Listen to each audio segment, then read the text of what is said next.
तो स्टूडेंट्स, यदि आप भी आरपीएससी फर्स्ट ग्रेड की तैयारी कर रहे हैं और आपने अब तक तैयारी बिल्कुल भी स्टार्ट नहीं की है, आप सोच रहे थे कि अब नहीं थोड़े दिनों बाद तैयारी करूं, या फिर किन्हीं कारणों से आप प्रॉपर तैयारी नहीं कर पाए और शायद कुछ रीजंस आपके पर्सनल भी हो सकते हैं, जैसा आपका खुद का आलस या फिर आपका कल पर टालना, या फिर ऐसे बहुत से रीजंस हैं जिसकी वजह से आप अब तक तैयारी बिल्कुल भी नहीं कर पाए हैं और आप सोच रहे हैं कि इतने कम समय में अब तैयारी नहीं हो सकती, मुझे गिव अप कर देना चाहिए, मैं अब नहीं पढ़ सकती क्योंकि अब समय ही नहीं है जिसके अकॉर्डिंग मैं तैयारी कर पाऊं। लेकिन आप शायद एक बात नोटिस नहीं कर रहे हैं कि अभी भी एग्जाम जो है वो 31/5 से स्टार्ट होने वाले हैं, यानी कि मई में एग्जाम स्टार्ट होंगे जो जून 16 तक चलेंगे, कि 16 जून तक ये एग्जाम चलने वाले हैं। तो अभी भी कुल मिलाकर हमारे पास 6 महीने हैं। अगर हम अभी भी इस पर ध्यान दे दे तो हम सिलेक्शन ले सकते हैं। कैसे? देखिए, जब से फॉर्म भरे गए, मतलब 18/9 तक, 9वें महीने तक हमारे पास फॉर्म भरे जा रहे थे, ठीक है। अब जब फॉर्म वहां भरे गए उस दौरान बहुत से स्टूडेंट्स ने पहले ही तैयारी स्टार्ट कर दी। कुछ स्टूडेंट्स ऐसे भी हैं जो लास्ट फर्स्ट ग्रेड का पेपर दे चुके हैं। मतलब कुल मिलाकर बहुत से स्टूडेंट्स ऐसे सामने आएंगे जिनकी तैयारी बहुत लंबे समय से है। जिन्होंने फर्स्ट बार तैयारी की है उनकी भी 2-3 महीने की तैयारी हो चुकी है। लेकिन आपकी कैटेगरी में भी बहुत से स्टूडेंट्स आ सकते हैं। कैसे?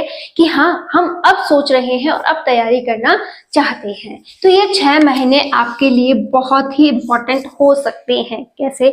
इन 3 महीनों में, ये आने वाले इन 3 महीनों में, दिसंबर, जनवरी एंड फरवरी, इन तीनों महीनों में अगर हम खींचतान करके अपने सिलेबस को कवर कर लें, माना फर्स्ट पेपर, सेकंड पेपर बहुत लेंदी है, हमें समय चाहिए, लेकिन किसी भी काम का आप ये नहीं कह सकते कि वो किया नहीं जा सकता। हर काम हो सकता है अगर उस पर बिल्कुल दृढ़ निश्चय बना लिया जाए और साथ ही प्रॉपर समय दे दिया जाए। अब हम ये तो जान गए हैं कि बहुत से स्टूडेंट्स हमसे बहुत आगे निकल गए हैं। अब उन्हें पकड़ना है, एक तो उनके बराबर आना है, दूसरा फिर उनसे आगे निकलना है, तो हमें समय तो देना ही होगा। अब आप ये नहीं कह सकते कि 5 से 6 घंटे मात्र में मेरी तैयारी कंप्लीट हो जाएगी, मेरा सिलेबस कंप्लीट हो जाएगा, मैं पेपर क्लियर कर लूं। तो अब ऐसा तो नहीं हो सकता। अब हमें क्या करना होगा?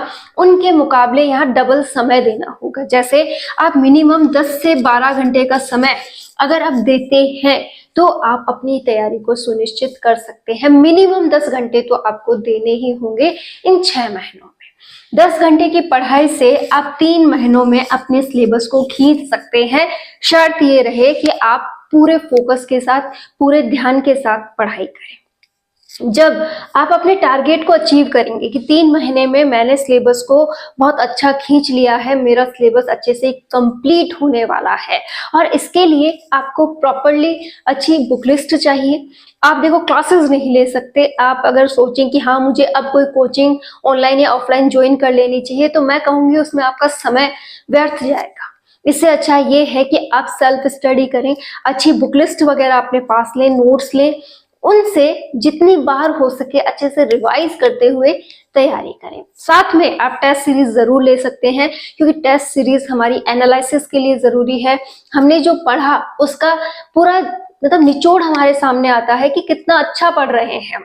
अगर उसमें कोई कमी हो तो हम उसे दूर कर सकते हैं। इसलिए आप कोशिश करें कि आने वाले इन 3 महीनों में आपका सिलेबस खिंच जाए। और आप में से अगर बहुत से स्टूडेंट्स का सिलेबस अब तक हो गया है, कंप्लीट होने वाला है, या फिर नेक्स्ट मंथ में वो कंप्लीट कर लेंगे, तो उनके लिए केवल इतना है कि उन्हें फिर से रिवीजन स्टार्ट करना है, और रिवीजन पे रिवीजन के साथ प्रैक्टिस अगर हम कर लेंगे तो बहुत अच्छा रहेगा। क्योंकि अगर हम किसी भी एग्जाम में सिलेक्शन चाहते हैं तो हमें बेस्ट स्टडी करनी होगी, उसके बाद बेस्ट रिवीजन करना होगा। तो जितनी बार हम रिवीजन कर सके उतना ही कम है, कि 1 बार, 2 बार, 3 बार, मिनिमम इतना तो हमें करना ही पड़ेगा। इससे ज्यादा आप कितना समय निकाल पाते हैं वो आप पे डिपेंड है, लेकिन कोशिश ये रखें कि 3 बार तो रिवीजन आपका हो ही, तभी हम जाकर ये कह सकेंगे कि हमारा भी सिलेक्शन हो सकता है। फिर हमें सबसे ज्यादा जरूरत पड़ती है प्रैक्टिस की। ये जो प्रैक्टिस है ये हमें खुद ही एनालिसिस करवा देगी कि तैयारी किस दिशा में है, कितनी अच्छी है, कहाँ पर और इम्प्रूव करने की ज़रूरत है। तो इन तीनों के कॉम्बिनेशन से ही हम यहाँ पर सिलेक्शन की उम्मीद कर सकते हैं। तो अगर आप भी सिलेक्शन चाहते हैं तो आज ही से अपनी तैयारी को और ज़्यादा स्ट्रॉन्ग कर लीजिए। तो अब बात हमारी ये हो गई है कि 3 महीनों में हमें सिलेबस खींचना है। अब बचे हुए जो 3 महीने रहेंगे उसमें आप इजीली रिवीजन कर सकते हैं और प्रैक्टिस कर सकते हैं। कहने में आसान है लेकिन जब हम इसे करेंगे तो हमें बहुत प्रॉब्लम आने वाली है, क्योंकि फर्स्ट पेपर का सिलेबस भी लेंदी है, खुद का सब्जेक्ट है तो वो भी लेंदी है। तो आपको हिम्मत रखनी है, साथ ही साथ डबल मेहनत करनी है और अपने आप को क्या करना है, इसके लिए समर्पित करना है। देखिए, कोई भी काम आसान तभी हो सकता है जब आप उस पर दिन रात मेहनत करें, उसमें निपुण हो और साथ ही साथ उसको इतना अपने लिए इजी बना लें कि आप उसे कर पाए।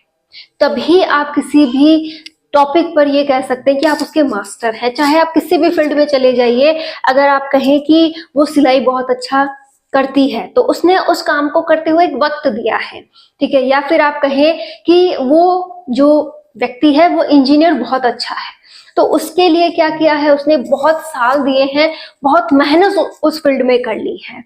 या फिर मैं कहूँ कि कोई टीचर की बात करें कि वो टीचर बहुत अच्छा है, बहुत अच्छा पढ़ाता है, उसके डाउट्स क्लियर है, ठीक है। तो वो कब होते हैं, जब वो एक लंबे समय तक अपने टॉपिक को समय देता है, बार बार उसी पॉइंट को रिवाइज करता है, बच्चों को पढ़ाता है, तब जाकर वो एक अच्छा टीचर बनता है और अपने डाउट्स को पूरी तरह से क्लियर करते हुए सामने वाले के भी डाउट क्लियर करता है। होता है ना ऐसा? तो बस हमें भी वही काम करना है कि अगर हमें उस एग्जाम को निकालना है तो हमें हमारे डाउट्स क्लियर करने हैं, उसके लिए मेहनत करनी होगी। हम ये नहीं कह सकते कि एक टॉपिक को एक बार पढ़ने से उसके सारे डाउट्स क्लियर हो जाएंगे, नहीं।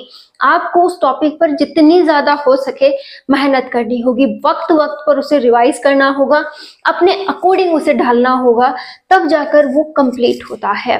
और कभी भी अगर हम किसी चीज को बर्डन के रूप में लेते हैं, चाहे कोई पढ़ाई का पॉइंट हो या फिर कोई भी ऐसा पॉइंट जिससे कि आप बर्डन समझते हैं, जब तक आप उसे बर्डन समझेंगे वो आपको कभी भी नहीं आने वाला और आपके लिए प्रॉब्लम ही क्रिएट करेगा। तो इसीलिए आप अपनी स्टडी से भी प्यार कीजिए, अपने लक्ष्य से प्यार कीजिए और उसे पाने के लिए दिन रात एक करते हुए मेहनत कीजिए, तभी जाकर आप सिलेक्शन ले सकते हैं।